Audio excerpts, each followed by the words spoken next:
আসসালামু আলাইকুম ক্লাস 3 শিক্ষার্থীরা, তোমরা সবাই কেমন আছো? এই পর্ব আলোচনা করব বিজ্ঞান বই পৃষ্ঠা নম্বর 58। এখানে আছে দেখো 4 নম্বরে সংক্ষিপ্ত উত্তর প্রশ্ন, অর্থাৎ এই প্রশ্নগুলো সংক্ষিপ্ত আকারে দাও। এখানে 3টি প্রশ্ন আছে শিক্ষার্থীরা। ক নম্বর আছে অচুম্বক পদার্থ বলতে কী বোঝায়? খতে আছে একটি দণ্ড চুম্বক কখন অপর একটি দণ্ড চুম্বককে আকর্ষণ করে। গতে আছে বেলুনে মুখ দিয়ে ফু দিলে বেলুন ফুলে যায় কেন? তাহলে চলো শিক্ষার্থীরা এই প্রশ্নগুলো দেখে নেওয়া যাক।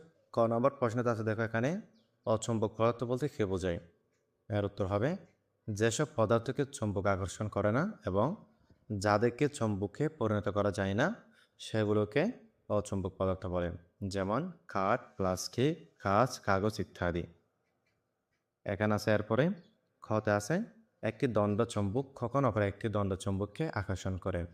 এর উত্তর হবে একটি দণ্ড চুম্বকের বিপরীত মেরু, যেমন একটির উত্তর মেরু এবং অন্যটির দক্ষিণ মেরু যখন কাছাকাছি আনা হয় তখন একটি দণ্ড চুম্বক আবার একটি দণ্ড চুম্বককে আকর্ষণ করে।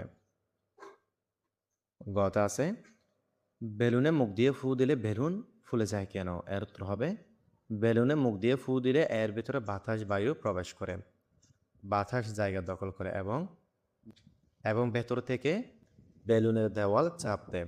এই বায়ুর চাপের কারণে বেলুনটি ফুলে যায়। 5 নম্বর এখানে আছে বর্ণনামূলক প্রশ্ন, অর্থাৎ বর্ণনামূলক উত্তর প্রশ্ন। কথা আছে দৈনন্দিন জীবনে ব্যবহার করি এরূপ 3টি বস্তুর নাম এবং তাদের দায়িত্বশীল ব্যবহার লিখি। এখানে আমরা কতগুলো বস্তু দেখতে পাচ্ছি, যেমন ফ্যান, থেল, এগুলো সম্পর্কে জানবো। যেমন এখানে আছে ফ্যান, যেমন আমরা ফ্যান সম্পর্কে জানতে পারি।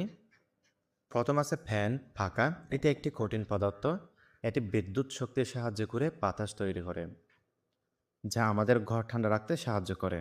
আছে বোতলের তেল, এটা কি করে? বোতলটি কঠিন কিন্তু এর ভেতরের তেল হলো তরল পদার্থ, এটি রান্নাবান্না বা অন্যান্য কাজে ব্যবহৃত হয়। এরপর এখানে আছে পুতুল, এটি কিসের কাজে ব্যবহৃত হয়? পুতুল এটি একটি কঠিন পদার্থ, এটি মূলত শিশুদের খেলার বস্তু বা ঘর সাজানোর কাজে লাগে। এরপর এখানে আছে গ্লাসের পানি, এটা কি কাজে ব্যবহার হয়? গ্লাসটি কঠিন কিন্তু ভেতরের পানি হলো তরল পদার্থ, জীবন ধারণের জন্য পানি অপরিহার্য। এরপর ছিল কি জুস ও কমলা, এগুলো কিছুর জন্য প্রয়োজন হয়। জুস হলো তরল পদার্থ এবং পাশের খাটা কমলাটি কঠিন পদার্থ, এটি স্বাস্থ্যকর পানীয়। এরপর কি আছে কেটলি বা জলীয় বাষ্প, এটি কি কাজে লাগায়? কেটলিটি কঠিন পদার্থ, কেটলি থেকে বাষ্প বা ধোঁয়া বের হচ্ছে যা পানির বায়বীয় অবস্থা জলীয় বাষ্প। এরপর আছে কি মার্বেল, এগুলো কি কাজে লাগে? এগুলো কঠিন পদার্থ, সাধারণত কাঁচ দিয়ে তৈরি ছোট ছোট গোলাকার বল যা বাচ্চারা খেলার জন্য ব্যবহার করে। এরপরে কি আছে বই, বই হলো কঠিন পদার্থ, কাগজ ও কালি দিয়ে তৈরি, এটি আমাদের জ্ঞান অর্জনের প্রধান মাধ্যম। এরপর আছে কি পাথর, এটি প্রকৃতির একটি কঠিন পদার্থ, এটি সাধারণত শক্ত ও ভারী হয়। এরপর আছে 10 নম্বরে রান্নার হাঁড়ি ও ধোয়া, এটা কি কাজে ব্যবহৃত হয়? চুলায় বসানো পাত্রটি কঠিন পদার্থ এবং ফুটন্ত খাবার বা পানি থেকে যে বাষ্প উঠে যাচ্ছে, এখানে শিক্ষার্থী কী হবে? উঠে হবে, এই শব্দটি তোমরা ভালো করে লিখে নেবে, উঠে, এটা হবে থা বায়বীয় পদার্থ। এরপর আছে কাচের বয়াম, এটি একটি কঠিন পদার্থ, খালি এটি বায়ু দ্বারা পূর্ণ থাকে এবং এবং সাধারণত খাদ্যদ্রব্য সংরক্ষণে ব্যবহৃত হয়। এরপর এটা কিসে ব্যবহার হয়?